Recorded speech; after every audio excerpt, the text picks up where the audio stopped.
Cigar Company is your one-stop shop for all your cigar needs.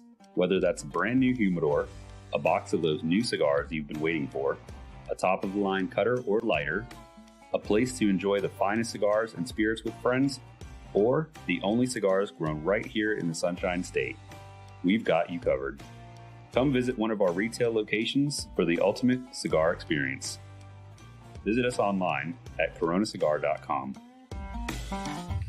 How about that cigar? How about that cigar? Ladies and gentlemen, welcome to the Corona Cigar Studios for episode 260 of How About That Cigar Live. Live on Facebook, YouTube, Rumble, and Instagram. Thanks, guys, for being with us. As always, if you would please let us know what you're smoking. Let us know what you're drinking in the comments. Click on all the big, beautiful buttons, the like button, the subscribe button, the follow button, all of the buttons. Smash them all. And throughout the show, we're going to have a great special guest on in a few minutes. So if you have questions or comments, leave those in the comments, and we will share along the way.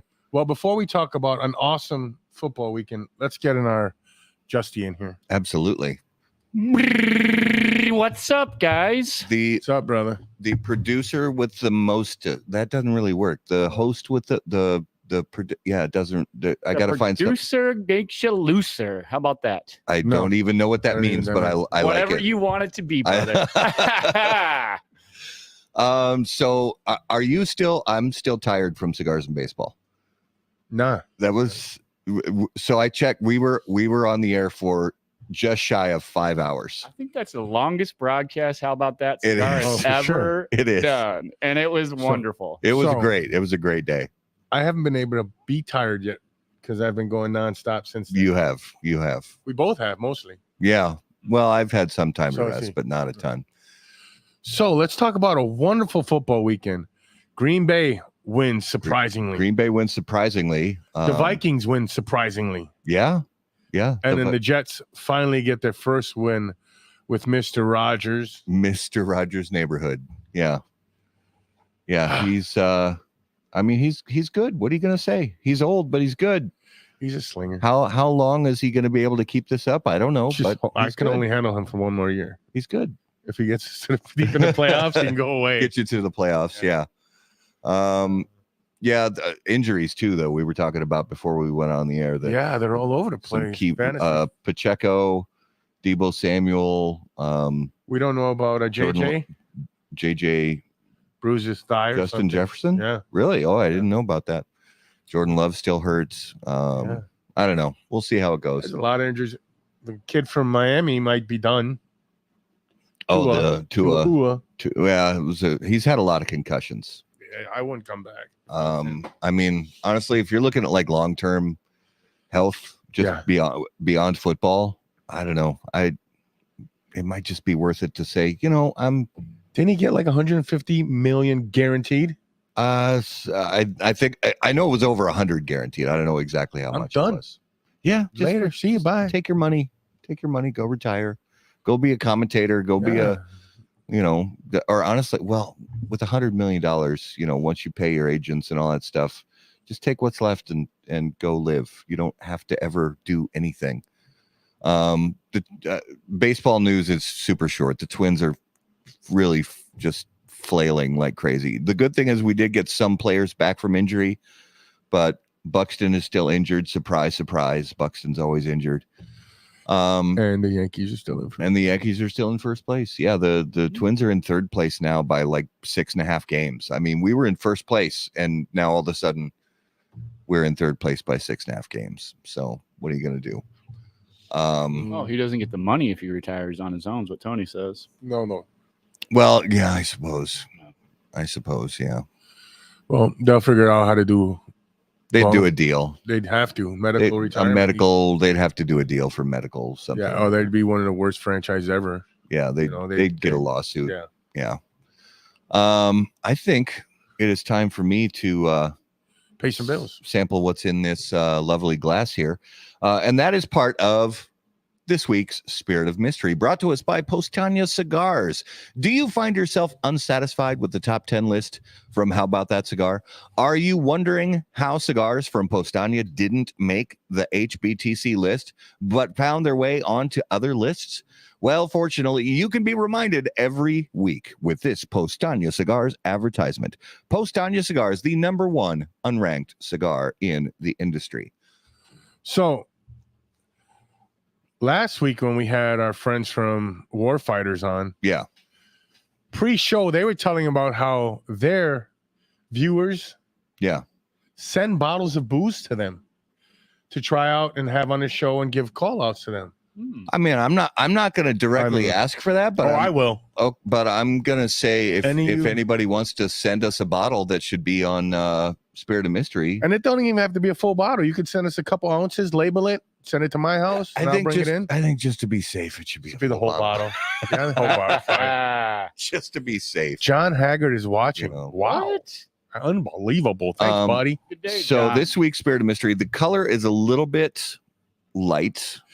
He doesn't think it's a bourbon, he says. I'm not telling him anymore. It doesn't smell like a bourbon. He's been figuring out one a month almost lately. I'm not telling him shit anymore. I'm not telling him if it's bourbon, a whiskey, a rye, Hamanda. I worked at an Italian restaurant during college. Ain't that a song by Billy Joel? And pretty good song. And this smells like the dish sinks in the back behind the kitchen at the Italian restaurant. It smells like it. Well, how does it taste? I don't know. I'm afraid to taste it. It really doesn't. It really doesn't smell great. Isn't that kind of like? Well, you've been spoiled, so yeah, I guess this is okay. Here we go.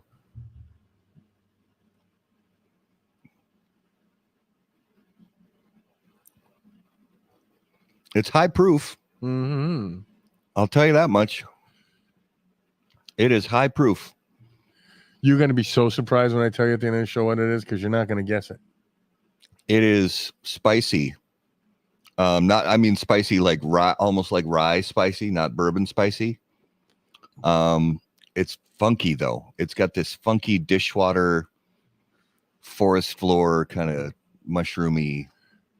Keep on thing going on. I'm gonna love. I'm probably because you probably got me, because it's probably one in the past I've been like, oh my gosh, this is one of the best things I've ever had to drink in my whole life, and now you're pulling the wool over my eyes. It smells like funkified mushroom ass water, but Well, at least you got a Coke Zero to wash it down. I do. I got a Coke Zero nearby just because this is. And it's super. It just tastes like it's super high proof. If it's not super high proof, then it's terrible. It's terrible. But I don't know. It may open up a little bit. We'll see. So Justin, what are you smoking over there? Well, I haven't lit mine up yet. Yeah, are you doing are we doing a double toast cam today? I'm getting ready to do this from Manos of Armas by our people that are on tonight, and this is the Veiled Mutiny.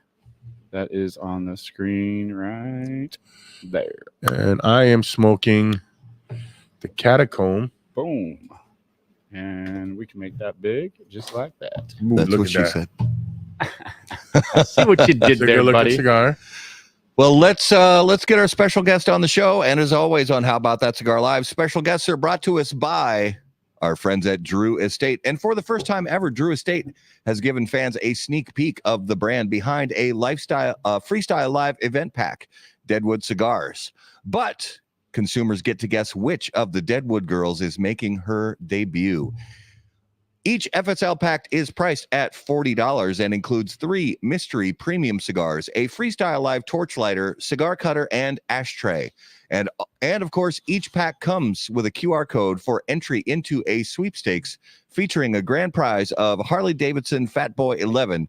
Second prize is a $4,500 custom humidor, and 10 lucky winners will snag a custom ashtray from Subculture Studios. For more information, please visit drewestate.com.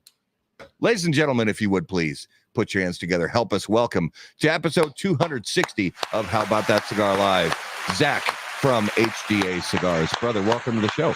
Gentlemen, thank you for having me. such a pleasure to have you with us, my friend. Tell us, if you would please, tell our viewers and listeners, where are you broadcasting from, and what do you have fired up? Yeah, pleasure to be joining you guys. Joining you from Virginia, and I'm smoking our Veiled Mutiny, HDA's nice. Veiled Mutiny. Very nice. Do you have a lovely, tasty beverage there with you as well? I do, but it's going to be a little bit disappointing for you fellas after watching that alcoholic beverage review. This might be an unpopular opinion, but I'm a big fan of something sugary when I smoke cigars. So yeah. I'm actually drinking a root beer right now, which is probably one of my all-time favorite pairings with this. Let's see what it is. What is it? You're in the right crew, brother. Let's see what this is. What this root beer you got there, bud? IBC. IBC. Classic. Okay. We got the just 1919 every week on the show. You know, nice. Minnesota favorite there. And I like to drink either cream soda or a water. Me and Justin don't drink, so. Yeah, you're in the right place, brother. You're in the right place. Yeah, man. I do drink, but it's just I don't know. It's something about the sugar with the cigar. It just cleanses the palate. Really brings out the flavor of the cigar. Big fan. Absolutely. Well, before we jump into the conversation, I am going to go ahead and get my cigar fired up. And Matt is smoking my favorite cigar from you guys. Yeah, so I'm smoking the Descending Shadows. This baby right here. I can't lean in as far because I'm fat, but that's you know all right. What you can do? You can switch over to this and be like, oh, I could boom. if I can get it to. There we go. Nice. If I can get it to focus. It won't focus. It's okay. That's why I use the other camera because this one doesn't. So what is this brought to us by? The Toast Cam is brought to us by our friends at Cigar. Cigar is the leading cigar accessory brand with innovative butane lighters, precision cigar cutting instruments, travel cases, and humidors. Each product is designed and manufactured with the utmost precision and attention to detail. The result is a range of products that exude quality and refinement, reflecting the brand's dedication to excellence. For more information, please visit Cigar.com. There we go. Toast Cam, episode 260 complete. So, Zach, give us your origin story. It's like you're Wolverine. Tell us your origin story. You personally, and then the companies. If you don't mind. Cool. Yeah. So, born and raised in Iowa, not too far from where you guys are. I joined the Air Force right out of high school. And spent 4 years working with the MQ-1 Predator from the duration of my time. So spent my career in the Air Force and then subsequently working around aircraft. Kind of started falling in love while I was in the military and really started falling in love with cigars once I deployed to Afghanistan. Spent a cumulative about 25 months or so in Afghanistan. Over the course of multiple different tours. Like I said, I separated in 2011 and have been living in Virginia since. And started HDA probably started in 2022. We really started shipping cigars and fulfilling orders in April of this year. So we're brand spanking new. And my business partner, who could not be on the chat with us today, Andre, is an Army vet, retired CW2.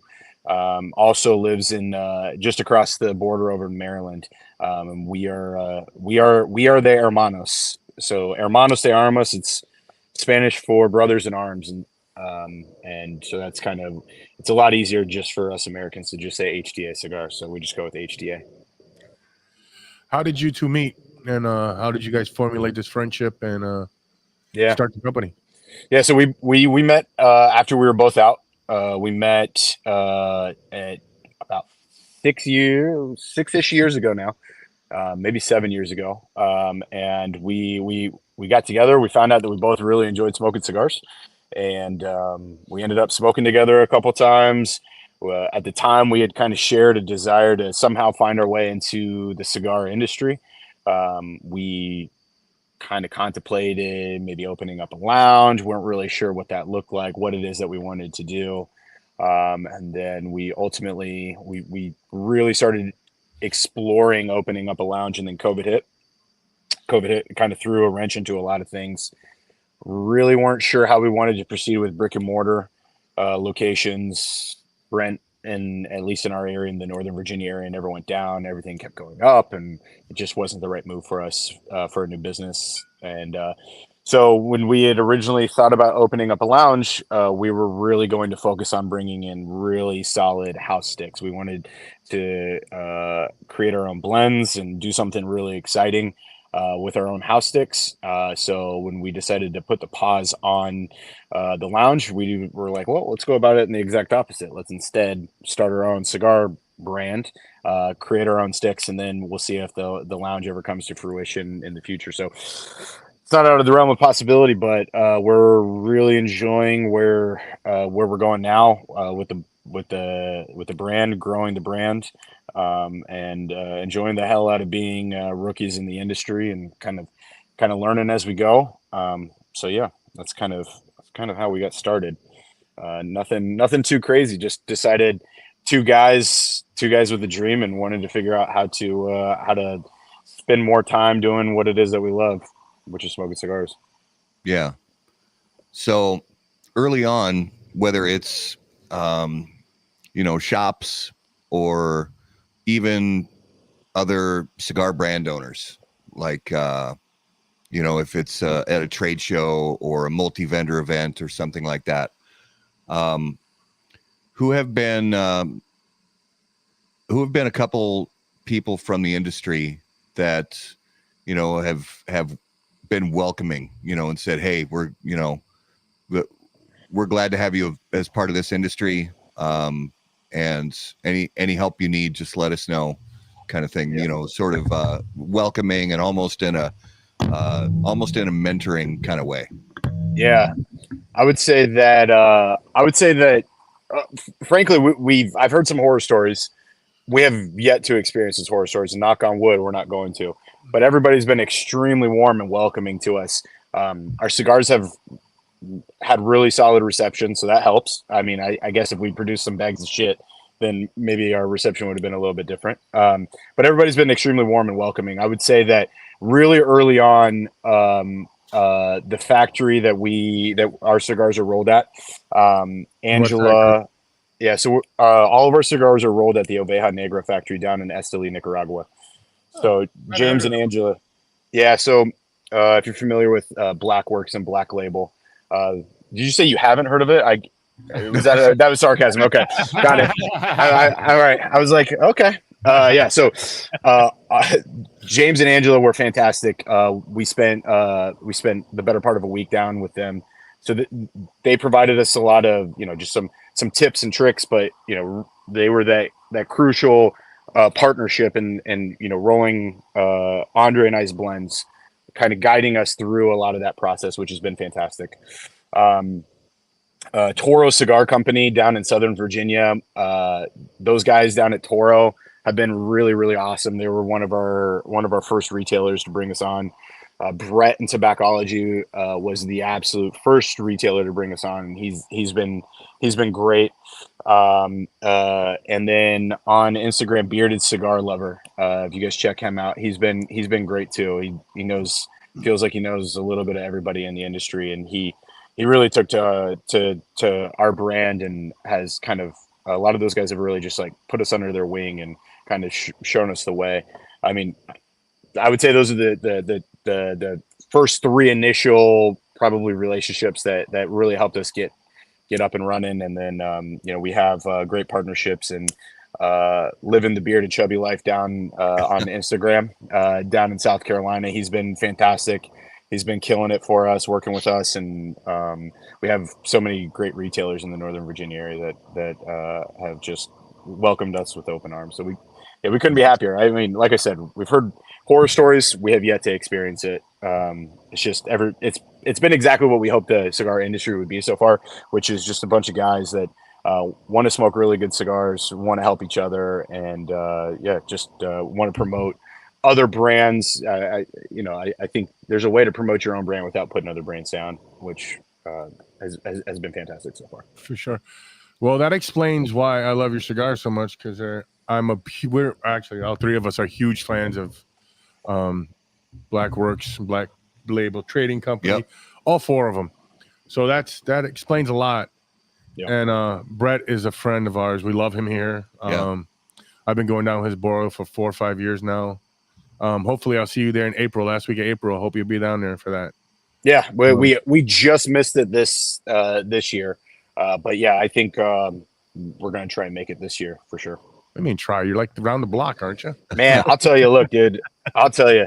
So I have a 14-year-old daughter that plays travel softball.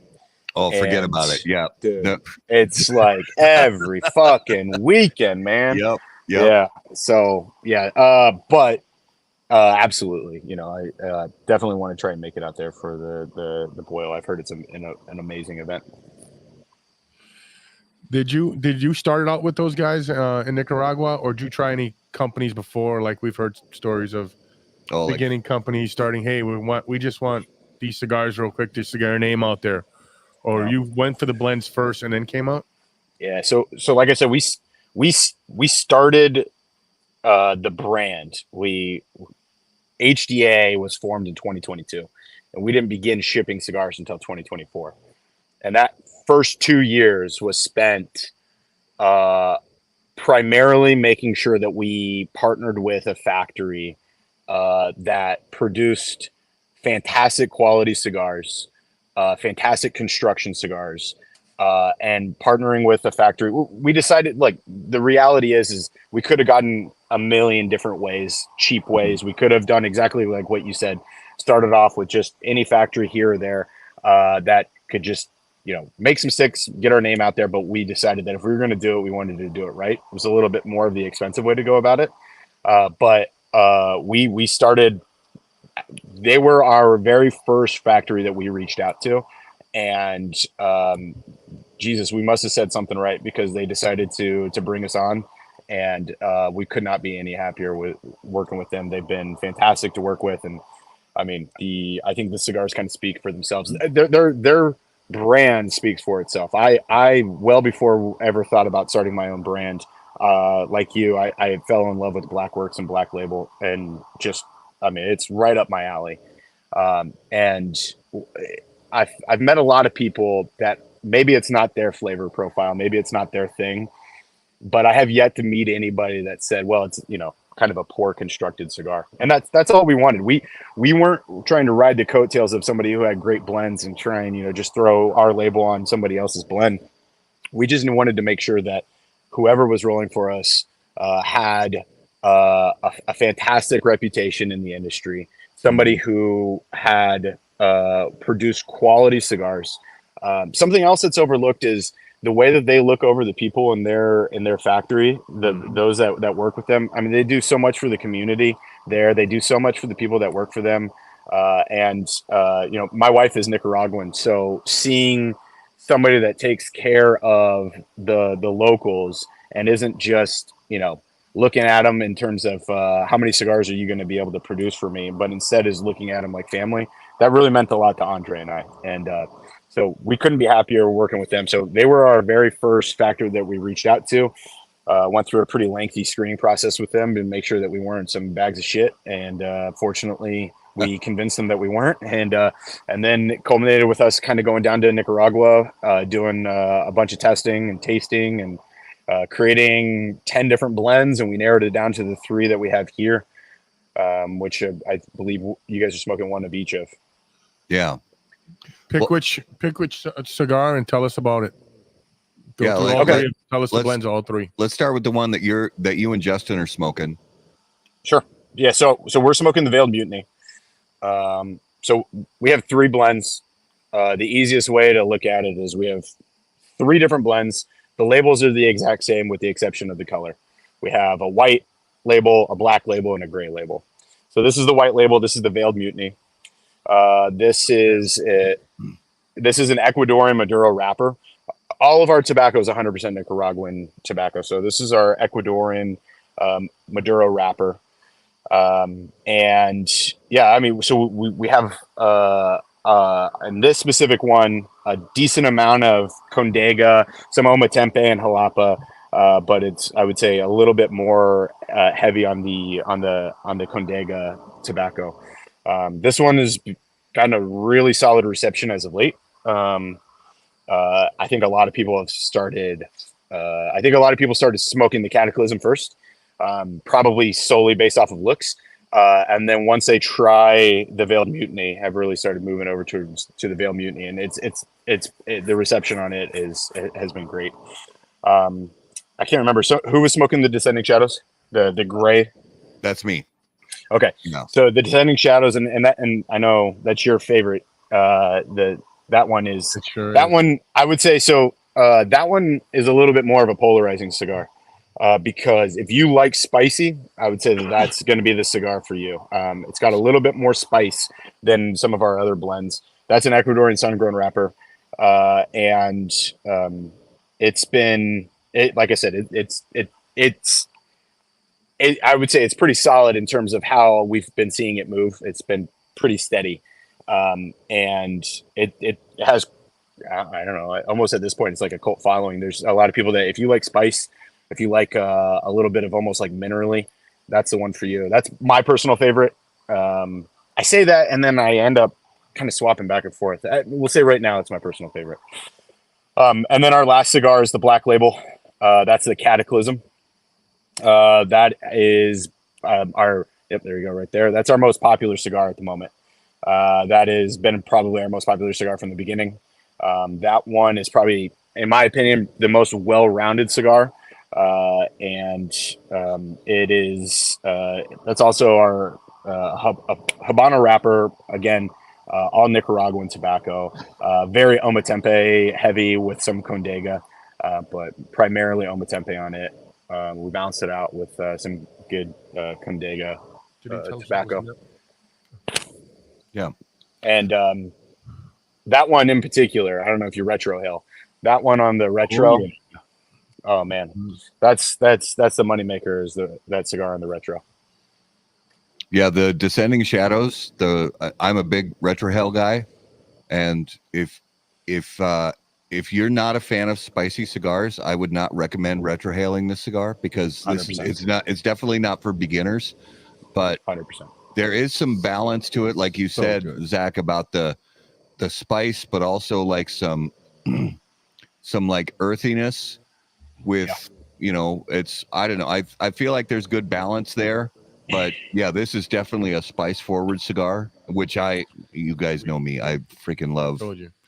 A lot of that like Esteli, like Ligero kind of spice, and I really dig it. Yeah, man, that is it's very Ligero heavy. So that's exactly what you're spot on. That, like I said, exactly like you said, I don't think anybody who doesn't smoke cigars very often is going to dive right into that one and fall in love. But it's I would say our more polarizing blend, but it's I freaking love that one. So some people will smoke that one and be like, oh, I definitely can taste the Oveja Negra in this one, which maybe that is the case. Maybe that's just by happenstance, because of the fact that I love, Andre and I, when we built these blends, that's kind of the flavor profile that the two of us really, really like. And maybe that's why we ended up partnering with those guys as well. I'm sorry, I'm laughing in the background at a comment from a Dax, one of our viewers. He used to be a good friend of mine. I just cut him off. I'm never. So Zach, this for you. Are you an NFL fan? What's your least favorite team, and why is it the Jets? All right. So I'm going to turn my hat around. Before I do, we're 0-2. Give us a break. We've been down for a while, but I'm a Broncos fan. Okay. So yeah, growing up in Iowa, we don't have any teams. So you kind of you had the Vikings, you had the Packers, you had the Bears, you had Kansas City, and then in the western part of the state, you had Denver. So my dad was a Broncos fan. I fell in love with the Broncos, and then they immediately went to and won 2 Super Bowls. And then with the exception of 2016, it's been paying ever since. So I'm a Broncos fan. My least favorite team, look, if you know Broncos fans, it's pretty easy. Least favorite team is definitely the Raiders, man. So fuck the Raiders. But yeah, go Broncos. That was a surprising win by the Raiders. By the way, I mean, it was a convincing win too. Yeah, it was. I guess we'll see. Well, what about Arizona too? Since we're talking about football, what the I could talk football all night with you gentlemen. Arizona, that's a potent offense. Hey, wow! I am surprised. And one of the best things about the weekend, besides all three of our teams winning, well, the Cowboys got their asses whooped. Cowboys got torched. Yeah, man. Wasn't even close. I try to not celebrate a team losing, but it's nice guy, not nice guy. Nice guy, not nice guy. But it's not easy to cheer for the Cowboys. No, they have the worst fans too. I don't know about that. I don't know. Who's worse? Philly fans are pretty rough. Fans are pretty rough. Well, as far Raiders as fans, Zach says Raider fans. Raider fans can be vicious. I know that. As far as going to Philadelphia, but the Cowboys fans are the worst. I don't know. Every year, this is our year. This is our year. This is our year. They win a couple games. No, whatever. I can't stand them. Well, but that's just me. I mean, look, Derek Carr is, I don't know what that dude is on, man. I think it was like for the first 14 drives of his season, he ended up coming away with points on his first 14 drives of the season through 2 games or something like that. I mean, that's crazy. And then somebody said, I saw Go Pack Go. Dude, rolling in with a backup quarterback and still ended up coming away with that one. I mean, that was a good win for them guys. It was. Now you're speaking to Matt's ears here. He's a Green Bay fan over there. Diehard Green Bay Packers fan. Oh yeah, will be forever. This is a weird year for sports betting. I hate them only a little bit. My ass. Yeah, sports betting. I would not want to be a sports bettor right now because with the injuries that we've been talking about, and I don't know. I think we could see a changing of the guard in the Super Bowl this year. I don't think you're going to see either Kansas City or San Francisco in the Super Bowl this year. You heard it first here. I don't think either of those teams is going to be playing in the Super Bowl. I can't. I'm not betting against Kansas City. I'm not betting against Kansas City. I made that mistake. They always look shitty their first half of the season, and then all of a sudden it clicks. Well, and then they go on a run. We'll see. Diehard Green Bay fans get their logo tattooed on their lower back. Oh boy. No, well, let's see it, Matt. You got one of those back there? Dax, I've already got the tattoo of your face on my lower back, so I can't get a Green Bay tattoo over that. Got him. Well, I seen Dax. Weird. I seen Dax. He's got Cigars and baseball on one side, Cigars on one side, Cigars, and then baseball on the other. One on each cheek. Yeah. So I'm a big baseball fan too, and unfortunately, so I am a Cubs fan. We have in Iowa, we have the AAA team for the Cubs. So we have the Iowa Cubs. So I'm a diehard Cubs fan, and sorry about your luck. Yeah, dude. 5 games out of the wild cards. It's just not happening this year, I don't think. So it is what it is. It's like me being a Jets fan, but I do have my Yankees to rest my head on. Oh boy. Sure, yeah, you can rest your head on the Yankees. When was the last time they? Aren't the Yankees kind of like the Cowboys of baseball? Oh, fuck you! That was beautiful. Yeah. Shots fired. Zach, drinks are on me the next time we. I'm just together. That was. You're gonna get a bucket when you show up in April. I'm just letting you know. That's fair. Look, we're 0-2. Broncos are 0-2. So I mean, look, Jets might be a dumpster fire, but they're less of a dumpster fire than the Broncos at the moment. So well, I think, and I don't mean this I just mean this like in an honest NFL analytical sort of way. There wasn't a lot. I mean, they're definitely rebuilding slowly. There wasn't a lot expected of the Broncos before the season started. Yeah. And every team has to go through it where there's. You got to take a few years and get back to a solid roster and all this stuff. It's been. I realize it's been a while, but it's been a while. I mean, Super Bowl in 2016, right? Yeah. So that was great. But I mean, this is the first time they're starting a rookie quarterback. Opening week since John Elway. I mean, yeah. I thought Bo Nix was going to do better. I thought it was a great pick for Peyton to grab him, and I thought he's a little older. I thought he'd do a lot better. I think he will catch his stride. Probably mid-season. I think you guys will wind up 500. I think the NFL we have the recency bias, right? Like you see guys like CJ Stroud coming out and just tearing it up. But the reality is that rookie quarterbacks come in, they usually struggle in their first year. I mean, Peyton Manning, right? Like he was I think most picks in a season for a rookie. It was Peyton Manning. So guys are going to struggle. You just got to give them the time to struggle. I think it's funny when you see people already waving the white flag, if you will, on Caleb Williams, and I'm like, dude, you're out of your minds, man. Just give these guys a chance. Nick's. I think he's going to be fine. I don't know what his ceiling is. I'm hoping his ceiling is going to be high, but definitely not passing judgment after 2 weeks. Yeah, not everybody can be as lucky and as smart as, I hate to say this, as the Green Bay Packers have done with their quarterbacks. Right. It's been a good run. And you see what's happening with Sam Darnold now that he left the Jets. He went to Carolina. Then he did a backup last year at San Francisco. And he's looking pretty good.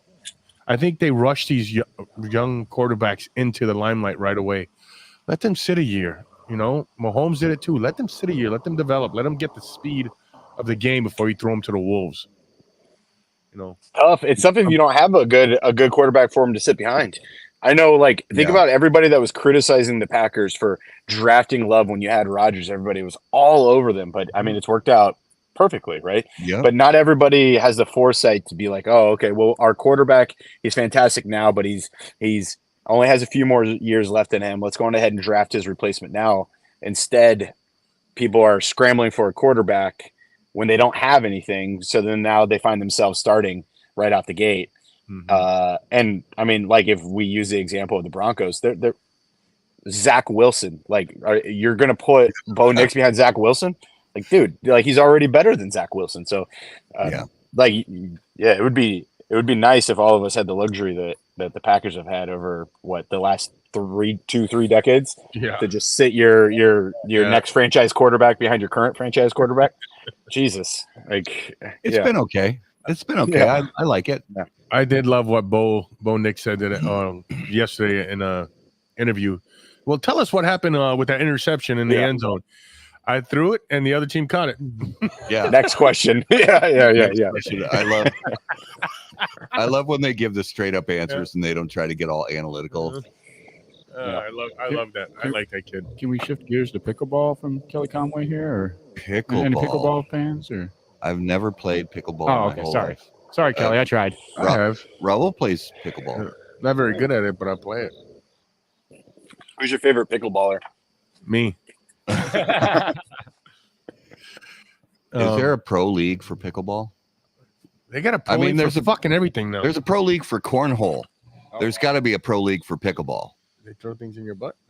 So that would be badminton. That's the butt thing, right? Or no? Badminton. I think he. Badminton? That's a shuttlecock. That's the shuttlecock. Pro league for everything. Not to be confused with the cornhole. Oh, okay. The shuttlecock and the cornhole are two different things. Different things? Yeah, they're Thanks totally for the clarification. I was trying to figure this shit out in my head. I'm like, what? No, because you need different playing surfaces for the shuttlecock and the cornhole. The shuttlecock goes into cornhole, doesn't it? No. No, it's a different. So Zach, only in Europe. I'm one does fit the other, Dave Boy says. So we're on to something here, I think. Let's switch gears here and let's talk about your beard and your beard care. Ooh, Can you give my brother some tips on? He knows how to grow a beard. Can you give him some tips on how to make it look so sleek and shiny as yours?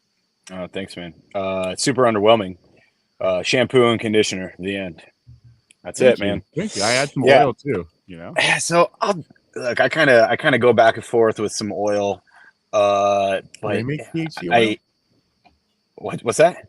Do they make THC oil? THC beard oil? Oh, you're onto something now. Not yet. Yeah, you're onto something. Give us a year or so. We'll figure something out. So how long have you been growing that? Yeah, this is 3 weeks. Same. Yeah, same. Yeah. I've been I've had a beard in some stage or another since 2011. As soon as I got out of the military, I was like, I'm tired of shaving every day. So I'm not shaving anymore. So I haven't used a straight razor since 2011, or like I haven't actually gone to skin since 2011. Yeah. And I don't plan on ever going back. Yeah, I can't wait to get there. Well, for me, and my beard was never like that kind of length, like yours and Justin's, but it was longer back in the day, 3-4 years ago. But I keep it short because my wife likes it, and it looks like an afro upside down. It looks like an afro when it's longer, but whenever I would I liked putting beard oil in my beard when it was longer. I don't need it now that it's short, but when it was longer, I liked putting beard oil in there. But here was the problem. If you were wearing any kind of shirt with a collar and you turn your head and the beard, the oil gets all over your collars. Oh. Aren't you supposed to rub that shit in? You do, but still it gets all I would turn my head and the beard would get on my collar or the shoulder of my shirt, and it'd be like oil stains on my. It's not like I was putting that much on either, but I was like, no. I play with my beard all day too, and so I leave my hands oily. Or if you use like beard balm, I'll like find that I just have like greasy hands all day. Yeah. I don't know, Justin. You're nodding? Do you agree with that? I mean, my fiance makes me this like peppermint and some other kind of like oils and stuff and mix it all together. I don't even know what's all in it. I just know it's all natural stuff, and I put it in there, when I have to take a shower and blend it all in, comb it in, rub it in, and it's all good to go. So I haven't had the experience Matt had with the oil on the collar, probably because I don't wear much or many collared shirts recently, but there could be a day that does happen. Justin actually only wears clothes on the podcast. He's naked like 24/7. Right. He's naked from the bottom down now. Yeah. Mad respect, dude. Mad respect. I don't know. If I wasn't outside, I would be too.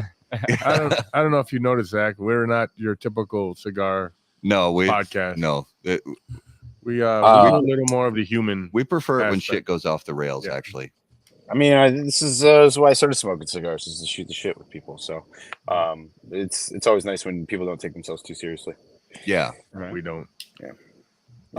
Well, one of the things that we like hearing about from especially newer, younger brands is because you've got a lot of ground to make up when it comes to building relationships with retailers, because there's so many brands out there. It's a lot of hard work for you guys. So when you go into it, and even like you said, this company started a long time before the cigars hit the market. So I would assume you guys sat down and had conversations about how you're going to approach your retailers. So how did you guys develop a philosophy as far as what you were going to do to, try to get your cigars on shelves in retail shops? Yeah, I mean, it's a struggle that if you talk to any boutique brand, it's just it feels like it's always an uphill climb. But we knew that going in, it was going to be an uphill climb. So we only sell through retailers, whether it's online or brick and mortar retailers. Excuse me. So we don't sell direct to consumer because we really value the relationship that we have with our retailers.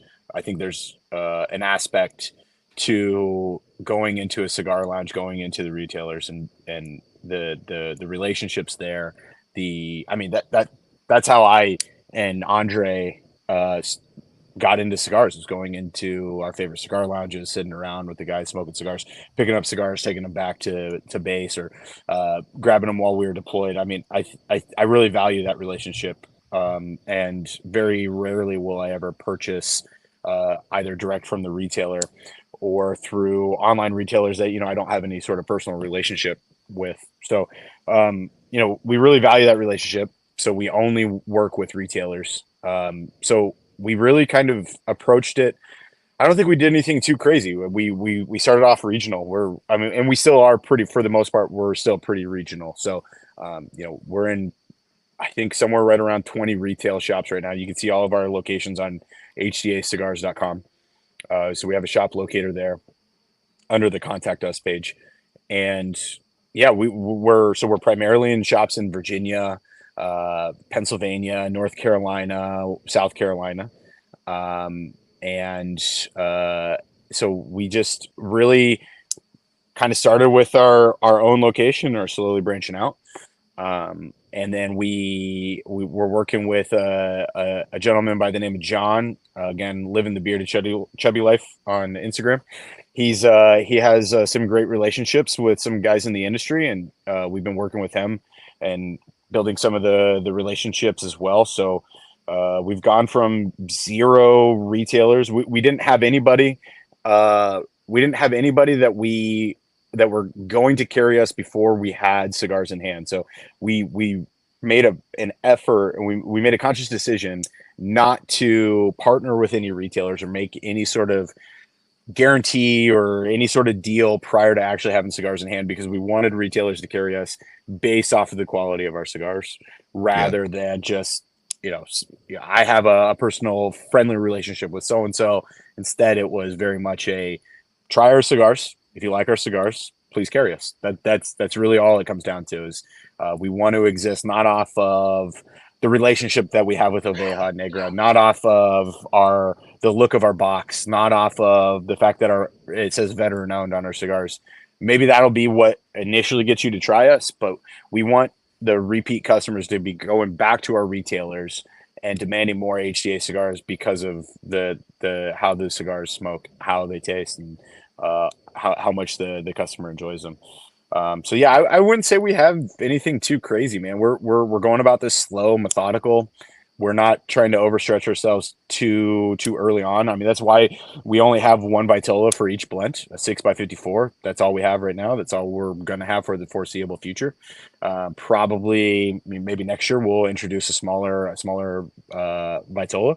But maybe we'll do some LEs in the future. But as of right now, we have our 3 blends. They're our flagship blends. They're going to be with us as long as HDA has doors open. Those are going to be the blends that we are always going to have in inventory. So yeah. So for your next label, you got black, white, and gray. Your wife's Nicaraguan. You better get a tan in there. Yeah, right. You better get a tan logo in there for us brown people, and Latinos. Yeah, man. Yeah, for sure. I mean, I think I always I like bright colors too. So I want to do some oranges and some greens, and at some point for some of these LEs. But kind of what we have in mind right now is just keeping the exact same label and just introducing different colors for our LEs, so everybody can be like, I like the white one, I like the black one. We want to keep it nice and simple, man. Don't want to overcomplicate anything. I think so many different. I think with a lot of smaller brands, there's a lot of smaller boutique brands. They can sometimes overstretch themselves a little bit too early, too quickly, and so I'd instead prefer to just go about it very methodical. And Andre and I are lockstep on that too. I love that idea. Man. I love that idea. Yeah. So we did talk briefly before we went live that you guys like to do some things with some organizations that help either, in some cases, active duty, military, and possibly even veterans as well. So talk a little bit about, share some more about, what we spoke with you about before we went live. Sure. Yeah. We have, I'm fortunate that I still have some, Andre and I both still have some continued relationships with some folks that are in. So we're hooking those guys up, sending them some cigars. We have a couple retailers who have family members that are deployed that we've sent some cigars to. And then we're working with a couple, I would say one organization right now is Stogies for Servicemen. That organization does a really good job of sending cigars forward to guys that are deployed. I don't think they take a cut of anything. Everything is just self-funded, just hooking guys up that are deployed. Given Andre and I's background, that's really something that's meaningful to us. Quick story. So when I was still active duty, I was stationed at an Air Force base called Cannon Air Force Base in Clovis, New Mexico. And this is back in 2008 to 2011. It was, if anybody knows that area, Clovis, New Mexico, eastern New Mexico, there was jack shit out there. There was nothing. The only cigars that I could get in person was this like little rundown smoke shop that had an old walk-in freezer that they had converted into this like janky humidor, and that's where we would get our cigars, or we would order them online at somewhere like cigarsinternational.com. So I at that point in time, I just started smoking, and I really fell in love with and still love the Oliva Serie V. And so I reached out to Oliva and said, hey man, I'm gonna build a cigar lounge in my garage. I was living in base housing, probably looking back now, probably not allowed, but I took my garage and converted it into a cigar lounge. Got some sofas and a pool table, laid carpet down, had a dartboard, had a stereo out there, and I would have guys over and we would smoke cigars in my garage. And I basically was like, look, we don't have anything out here. Could you guys send us some cigars, some swag that we could put in our lounge? And the only response that we got back from Oliva was they just wrote, help is on the way. No other details, nothing else. And about 3 weeks later, we had like 5 packages show up of, and I still have some of the stuff too in my basement now. They sent some nice big posters, some ashtrays, a nice canvas picture, a bunch of cigars. I mean, they just hooked us up, and that was huge, man. That meant a lot to us. And when you're like an E3 in the military, making hardly anything, those are the type of things that really meant a lot to us. And so we put it in our cigar lounge, and they were a mainstay. So I have an affinity for Oliva and the Oliva Serie V because of that. And so those are the types of things that as we get bigger, that we really want to try and hook up those brothers and sisters that are in a very similar type of situation that we were in, and take care of some people while they're downrange. It's tough right now, being as small as we are.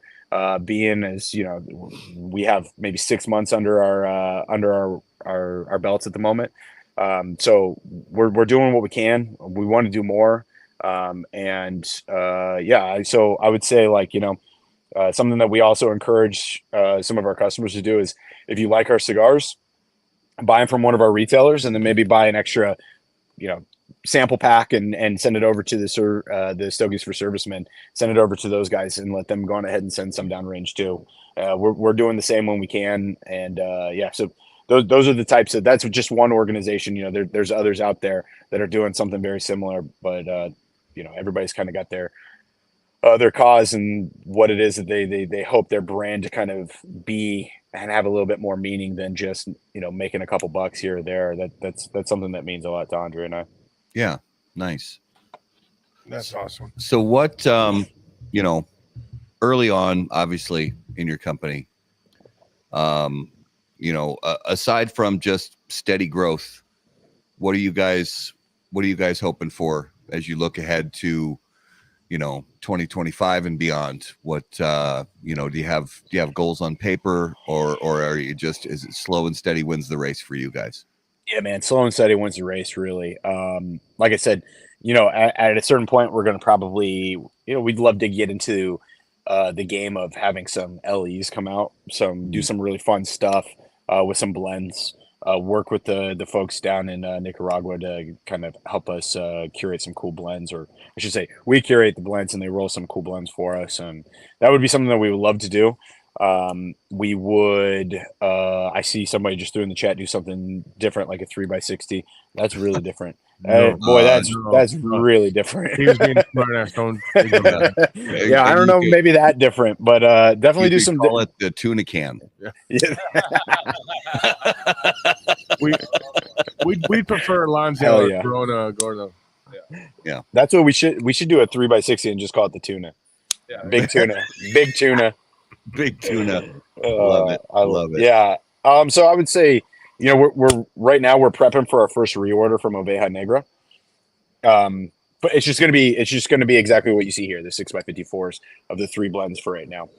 And really just continuing to build our retailer, our retailer relationships.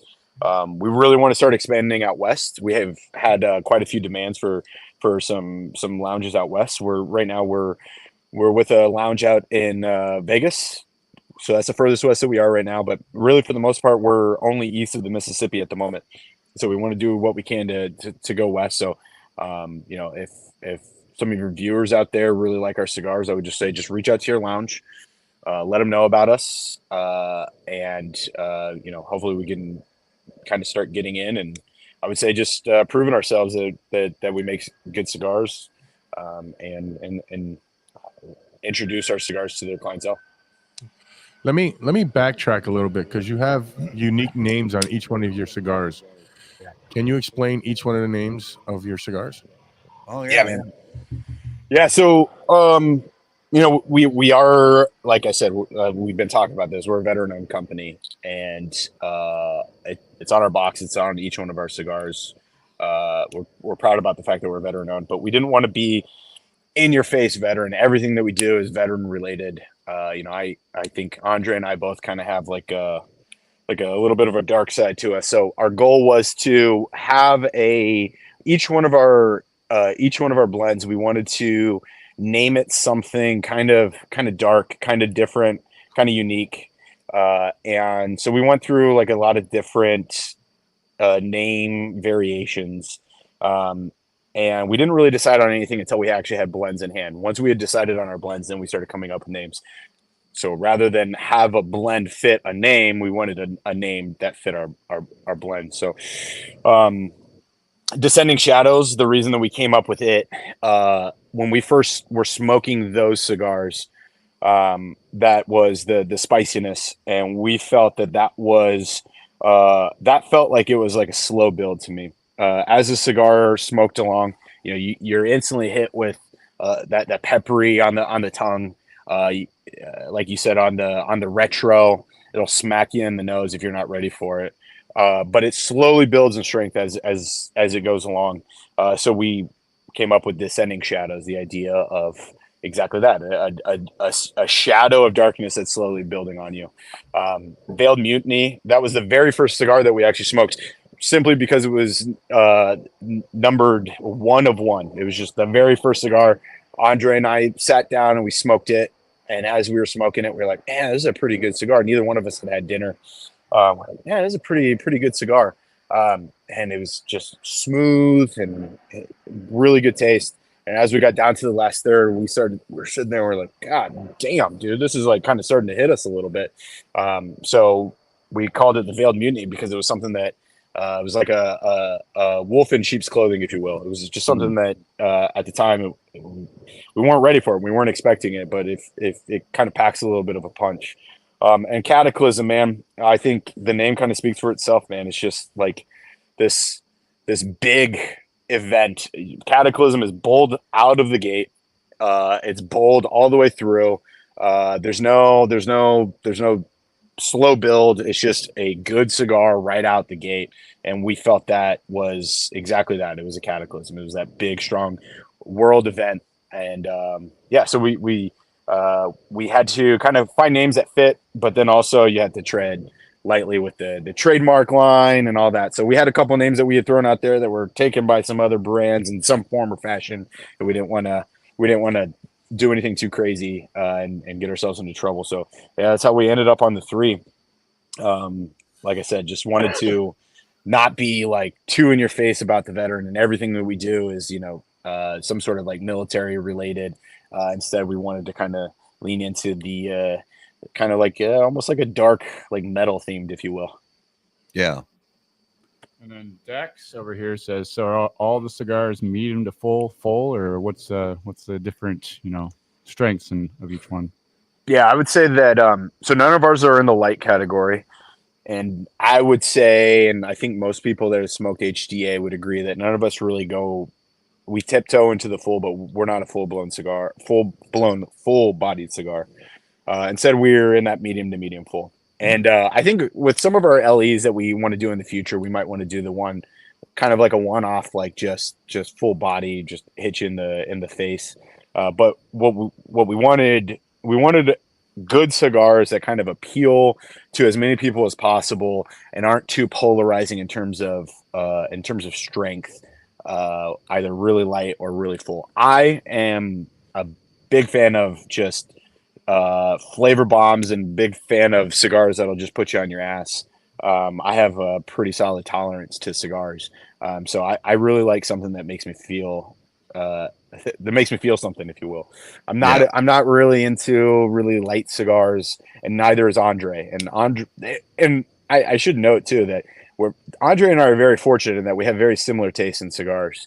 So we complement each other really well in that. I should say we actually don't complement each other well. We don't bring a lot of diversity, but we know what it is that we like. And so, I mean, these were like unanimous. Our 3 cigars were absolutely unanimous between the 2 of us. And so when we made these cigars, we just wanted to make something that we knew that other people would like. We made cigars that we knew that we liked, and we trusted that other people would like it. And that's how we ended up with these 3. So all medium to medium full, not quite full body, definitely not on the light side.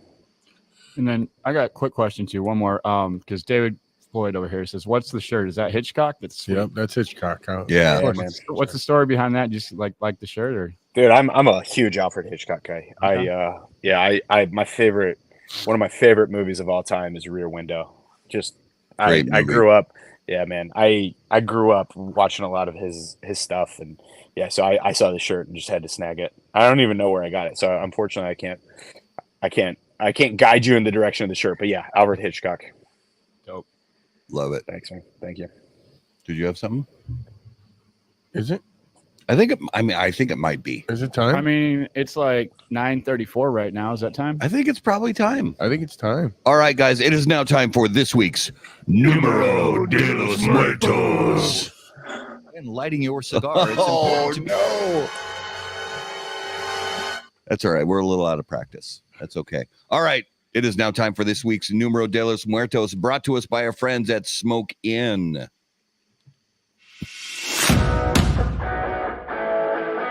Honestly, agree with the goat to tell you about Smoke Inn's Cigar of the Month Club.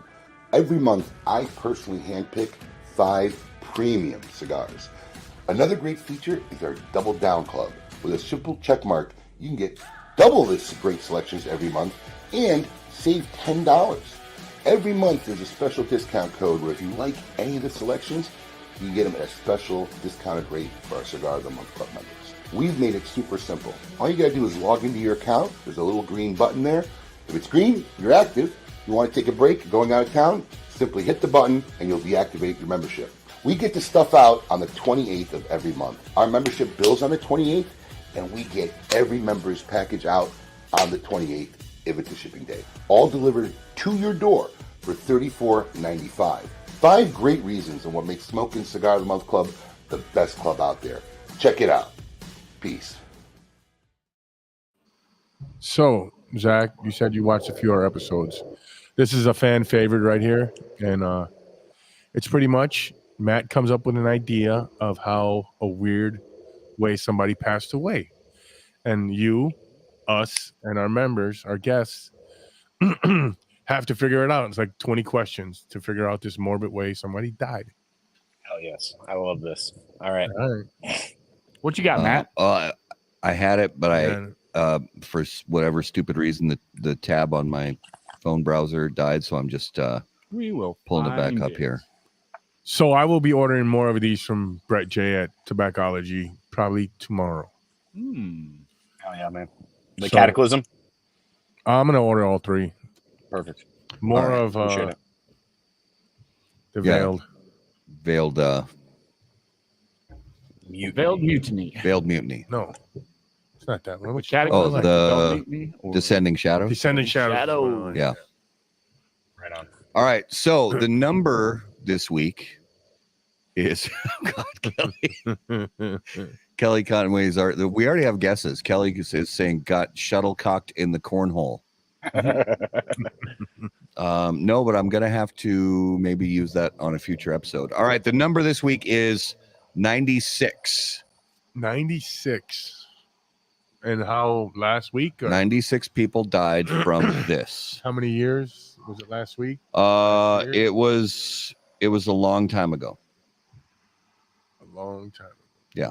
Like middle. It was middle ages. It was within the last 100 years. 100 years. Muddle of guinea pigs.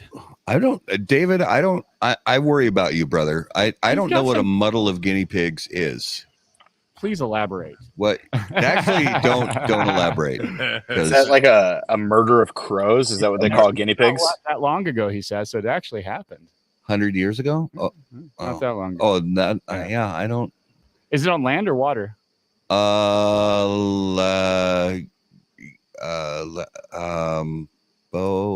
Land. Okay. Land. Was firearms used? No, firearms were not involved. Were animals involved? Animals were not involved. Anything explosive? Not. Maybe. I'm not sure. Was this at the hands of a singular person? No. It was a workplace accident. Yes. Ooh. Okay. Nice one, David. We'll give you a redemption there with that answer. That question. Yes. Workplace related. 8 bad mushrooms. 8 bad. No. I don't know where you're eating mushrooms at work, but hey, I want to work there. Hey, you've never been on a fire truck. All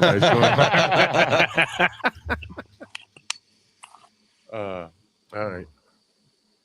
In America, did it occur indoors or outdoors?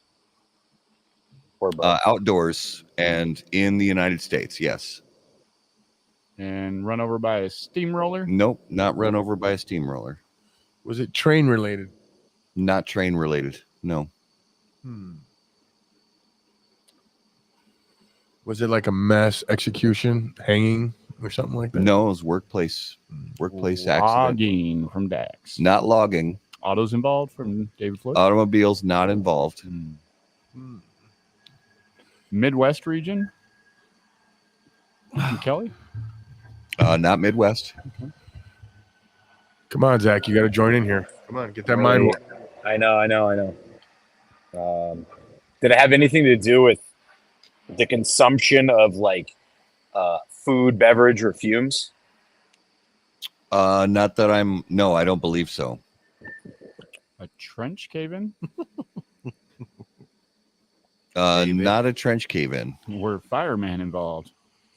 I don't believe so. No. Have anything to do with mining? No. That's what I was leaning towards. What about fire?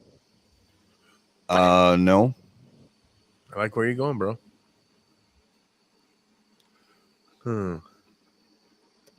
And just for my own clarity here, is this like one large event or over the period of like a certain amount of time, 96 people have died in the history of this way?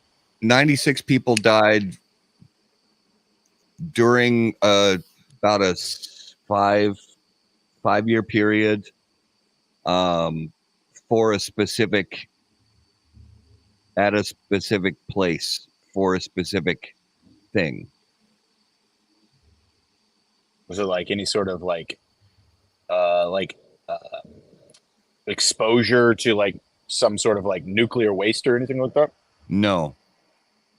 Empire State Building falls? No, not the Empire State Building. Is it water related? No. Was it building of Hoover Dam? Yes. Fucking right. Whoa. Yes, it was. It was wow. So the official number of deaths from the industrial accidents during the construction of the Hoover Dam is 96. Now there were some. So there were before the like official construction of the dam began. There were some people who died, like doing blowing up the rocks, some other work and stuff. But when they officially said, "All right, we're gonna dam up the Colorado River," it's gonna be put here, and so on and so forth. The actual construction project itself, 96 people died. Now, I mean, if you've been to the Hoover Dam, they tell you that it's insane. You look at that place and you think, okay, this place was built from 1931 to 1936. You look at that monstrosity and you think, how in the hell did they do that with the industrial technology they had? I mean, they had like steam powered lifting machines and steam powered steam shovels and that kind of thing. It's mind boggling the way they were able to build that almost 100 years ago. If I remember the tour, because me and the wife took the tour, they didn't stop. If you fell into the concrete, you're fucked. They didn't stop. They kept going. And I think most of that number is from people falling in the concrete. And actually, that's not true. Really? Yeah, there are no people buried in Hoover Dam. Bullshit. Zero. There are 0 people buried in Hoover Dam. I swear the guy died then. How did a majority of them die? Let's find out. Fall. That's interesting. David says that concrete's still curing too today. That is true. Yeah. So they put hollow tubes through a lot of the larger sections of concrete, so that air could flow to help it cure faster. But some of the thickest portions, the concrete is still not. They say it'll take like 300 years or something for the concrete to finish curing. Let me pull up this article here. All right. So 96 people. Where are we here? There we go. All right. So some sources cite the number of deaths at 112, but this incorporates incidents that occurred before the dam was authorized and well in advance of construction. This figure includes fatalities from 1922 when reclamation employees who were conducting geological surveys from barges in the Colorado River fell into the river and drowned. But that's not a part of the official construction project fatalities. Some references also include the fatality count people who died from non-construction related causes. For example, men, women, and children who lived in Boulder City but did not die at the dam site or as a result of working there. The official number is 96. Such causes as drowning, blasting, falling rocks or rock slides, falls from the canyon walls, being struck by heavy equipment, truck accidents, etc. Industrial fatalities do not include deaths from heat, pneumonia, or heart trouble, etc. And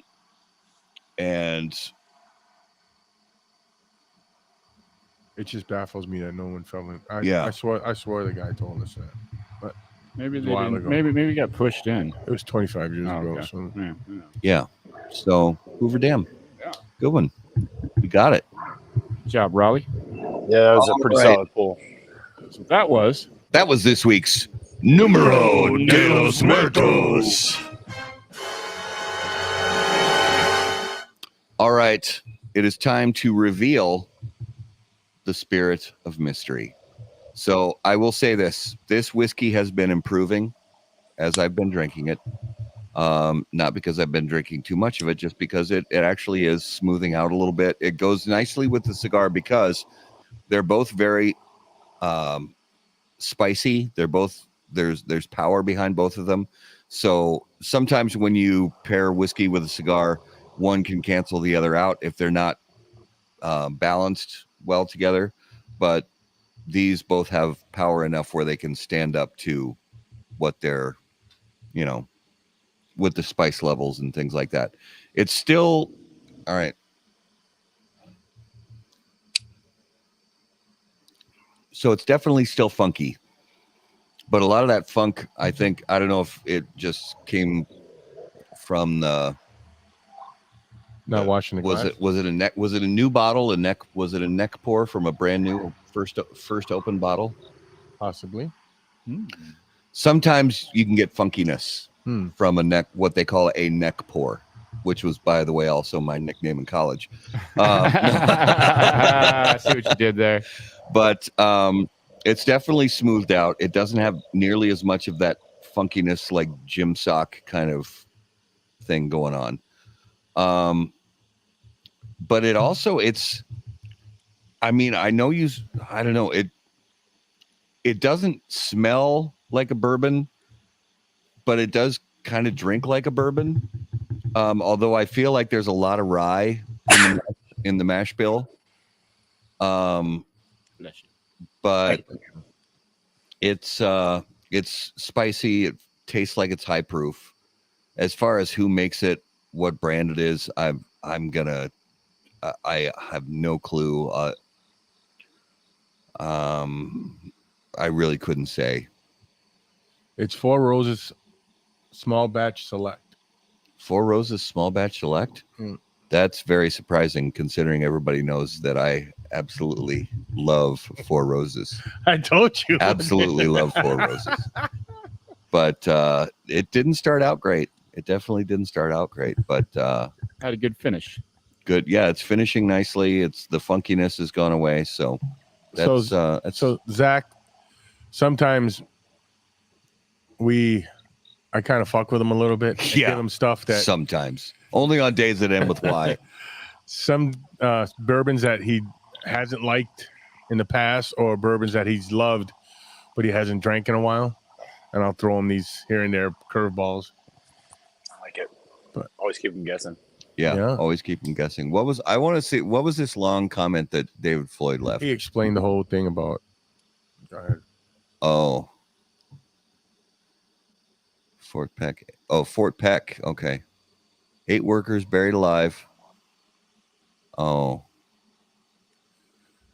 confused with the Hoover Dam, which is located. Oh, yeah. Thank you, Google. Thank you. Yeah. When he started saying that, like before I got to the thank you, Google, I was like, damn, dude, like, that's a solid pull, man. Right on. All right. I was like, I had no idea that David was a U.S. history teacher. But yes. Everybody's got their talents. Very likely confused with, yeah. Okay. All right.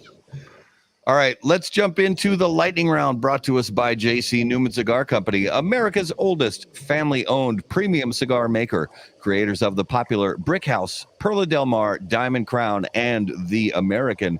J.C. Newman Cigar Company operates out of their 113-year-old El Reloj Cigar Factory in historic Cigar City, Tampa, Florida.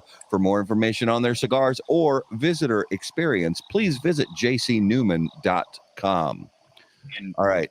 I would encourage people, by the way, to go check out that factory if they haven't been. It's freaking awesome. I've been there. It's cool, man. Great, ain't it? Yeah, it's really cool. And there's a cigar you can get only there. Okay.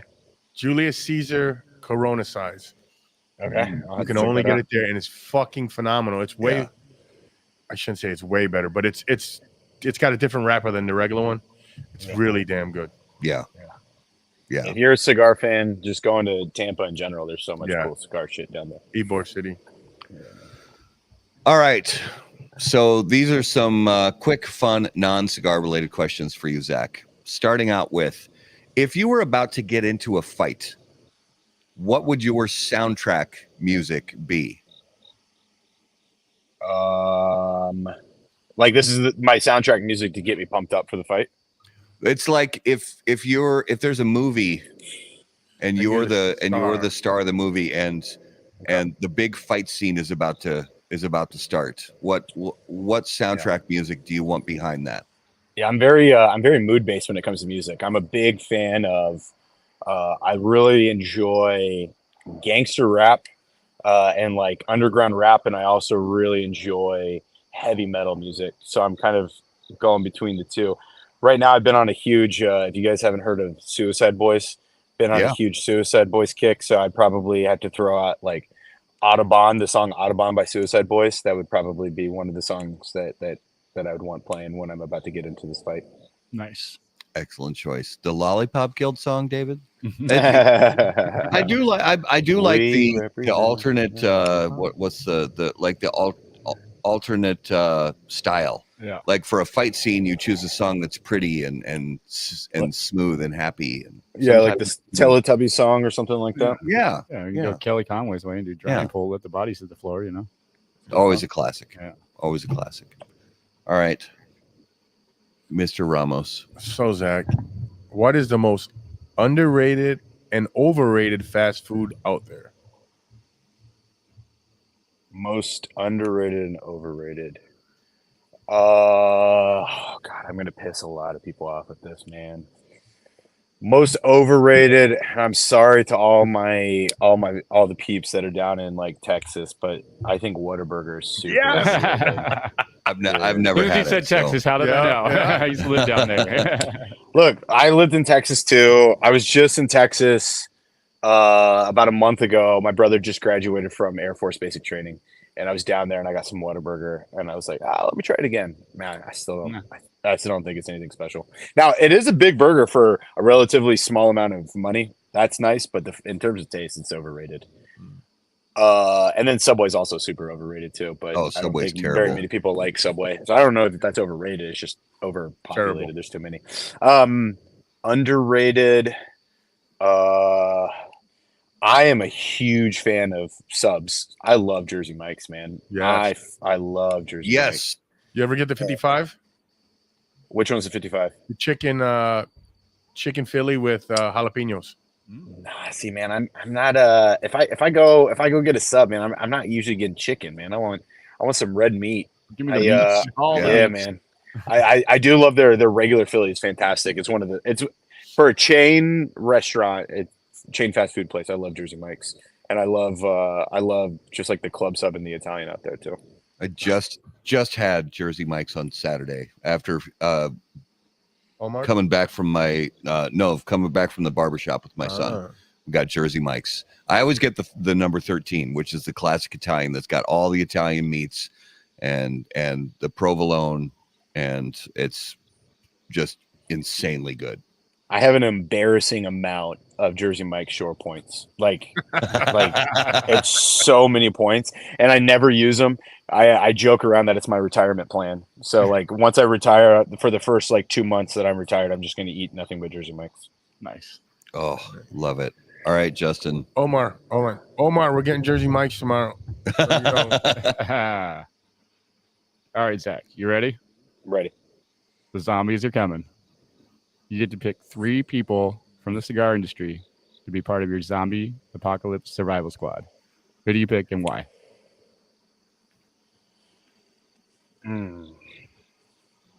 All right.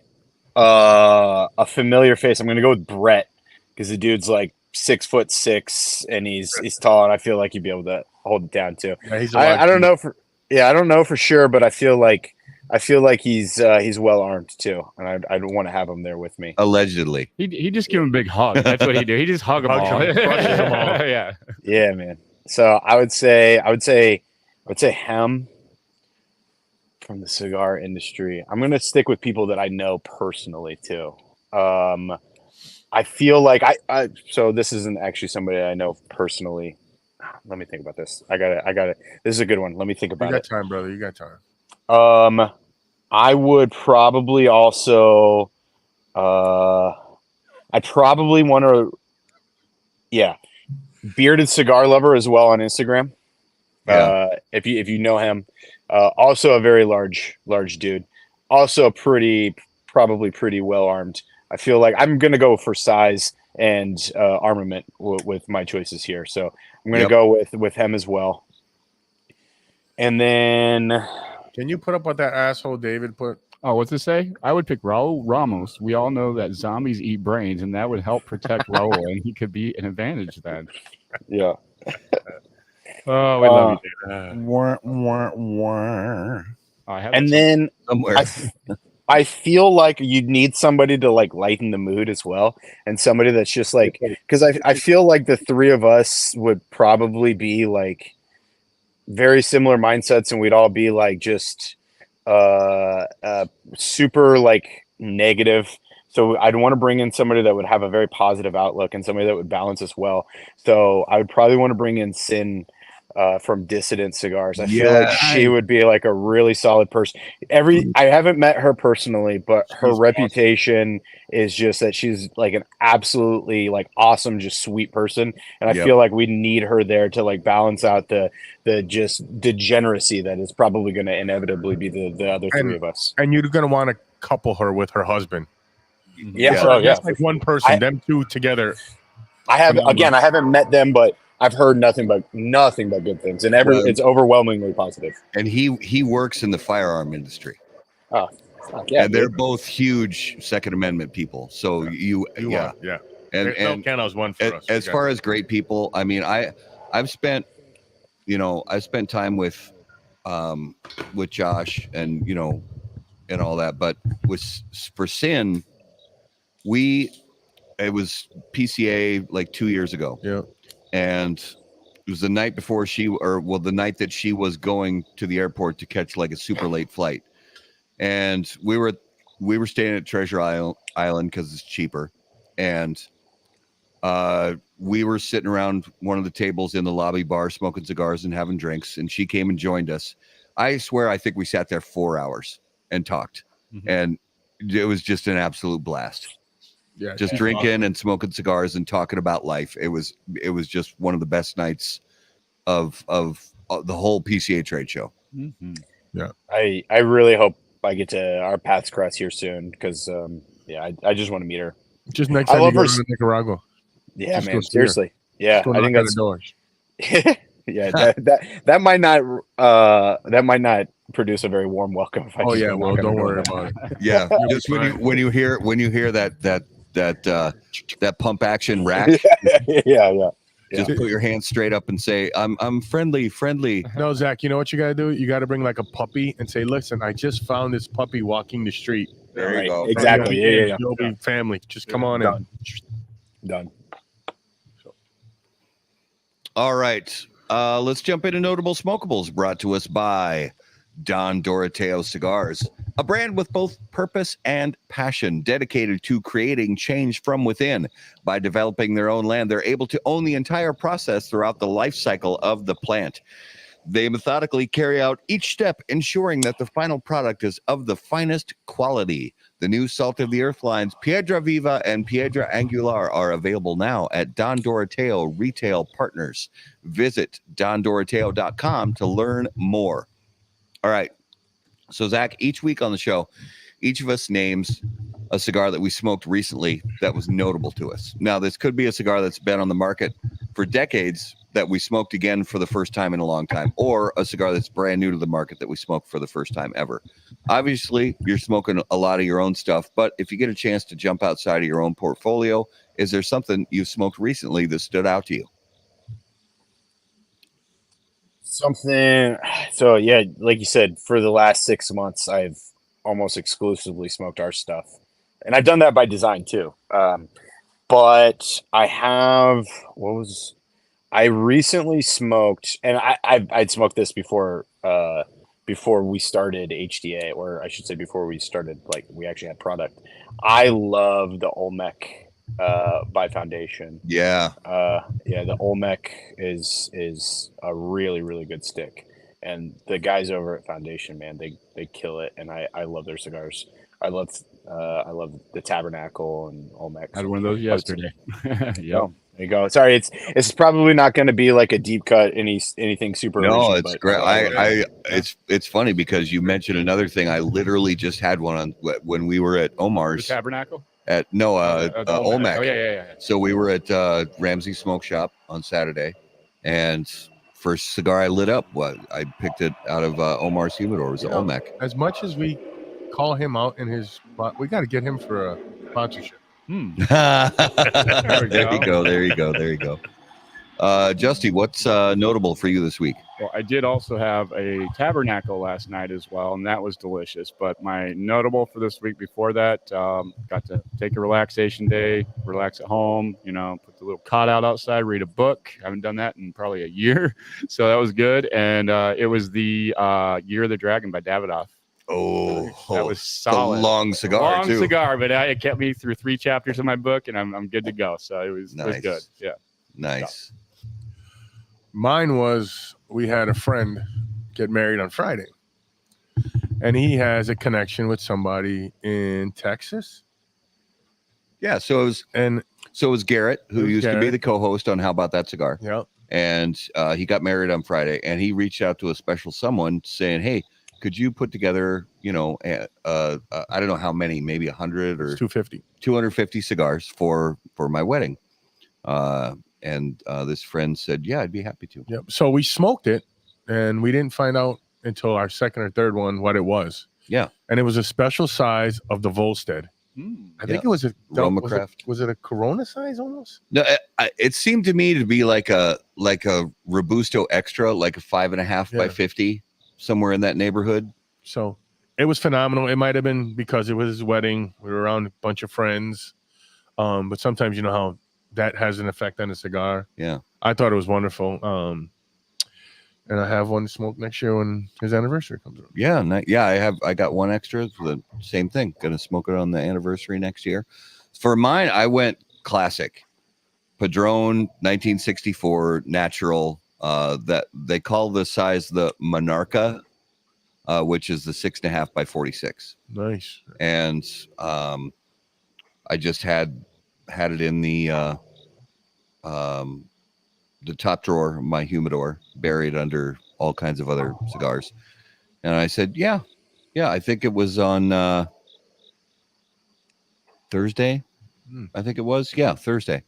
And I said, yeah, this is the day that this cigar is getting burned down. And of course, it was just lovely. Really nice. Can't go wrong with the good old Padron. That is correct. All right. Wow. Raul is. Oh, wait. We got one more. Raul, go. No, he did his. I did mine. Oh, what are you saying over here? I was saying, everybody loves Padrones. Oh, okay, I got you. Raul is. I thought you felt left out or something. Raul is. I know you said something. I'm one of the few that don't get a lot of enjoyment. It's not your wheelhouse. It's not for you, and that's okay. That's all right. All right, let's jump into coming attractions. These are things you can find on the next few episodes of How About That Cigar Live. And they're brought to us by our friends at Hoagland Insurance. At Hoagland Insurance, they are excited to serve and educate any new customers and give existing customers a refresher.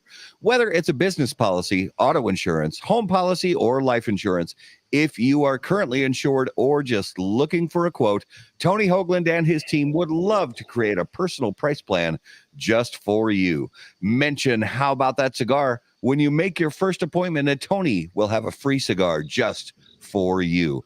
For more information, please call 763-421-4900 or visit ChamplinInsurance.com.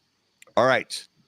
Next week on the show, we have David and Nathan, members of Minneapolis Fire and ex-military veterans. Yeah, so going to talk about their military service, how they got into cigars, how they got into being part of the fire department, how I force feed them cigars.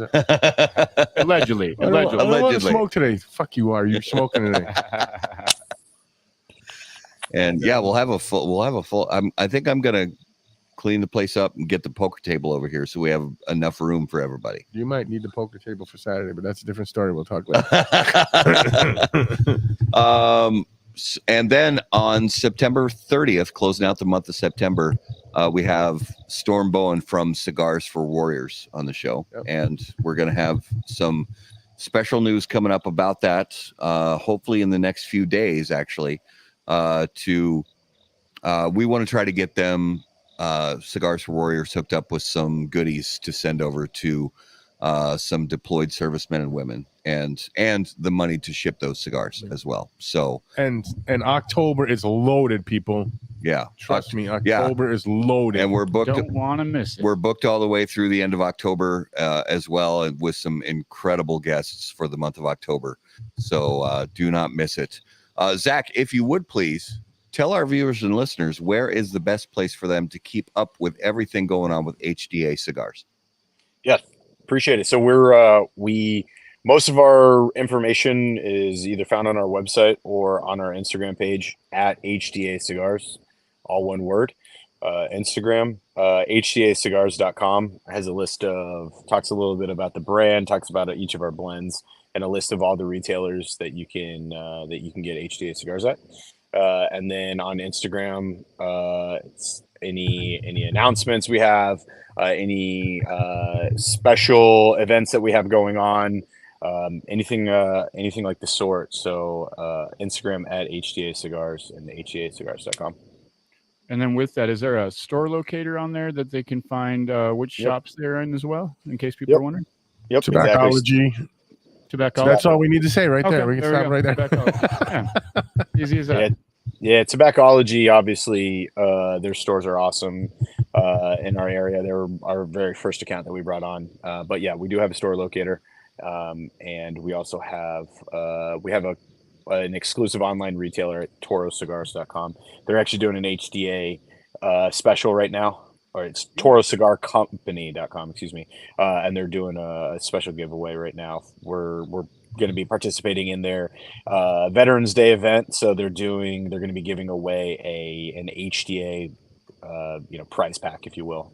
So you can win a free hat, shirt, free box of cigars, a really cool custom ashtray. Nice. And so yeah, some really cool stuff there. Yeah. Love it. Well, thanks, brother, for being on the show. Also, do you want to add anything else? Any questions we missed? Anything you want our viewers to know? No, I mean, I don't know if the viewers have dropped any questions, but no, I would say please give us a try, check us out. If you enjoy us, point your local retailer in our direction. We'd be more than happy to have conversations with them about getting some HDA in their stores. But yeah, I think we're doing some pretty cool stuff. We have some really solid blends that are getting great reception, and we couldn't be happier. We're hopefully going to be in it for the long haul, and we're excited to be rookies in the industry. Nice. One other question. Sorry, I didn't ask you this earlier. We didn't ask you this. Are you planning on being on PCA this year? Oh, yeah. Yeah, the plan is to go to PCA. Probably not going to have a booth. Probably just going to attend for starters. Andre and I have not been to PCA, so our plan is to go out to PCA for the first time. And so that is definitely the plan. So you'll see us rolling around with an HDA shirt on. If you do, please pull us aside and say hello. But yeah, plan is to be out there. Awesome. Definitely. Fantastic. Looking forward to it. Yeah, we'll definitely see you there. Well, Zach, thank you, brother, so much for being on the show. We appreciate your time. And please give our best to Andre as well. Will do. Gentlemen, thank you so much for having myself on, and thank you for everything you do. I had a really good time getting to know you guys, and had a good time on your show, man. So enjoy Awesome. the cigars, and look forward to talking to you again here in the future. Fantastic. Thank you, brother. All right, viewers and listeners, guys, thank you so much for being the best part of How About That Cigar Live. So grateful for you guys joining us on all the places where you watch How About That Cigar Live. And of course, so grateful for our audio podcast listeners. No matter where you watch or listen, please take a minute. Click on all the buttons. Click on the subscribe button, the like button, the follow button, and if you are listening on one of your favorite audio podcast platforms, make sure that you subscribe so you never miss an episode. If you have any questions for us, you can email us right on the website, howaboutthatcigar.com. Be sure to follow us on all your favorite social media platforms. You will find us at HBT Cigar. And of course, as always, until we see you guys next time, burn cigars, not bridges. Thanks, guys.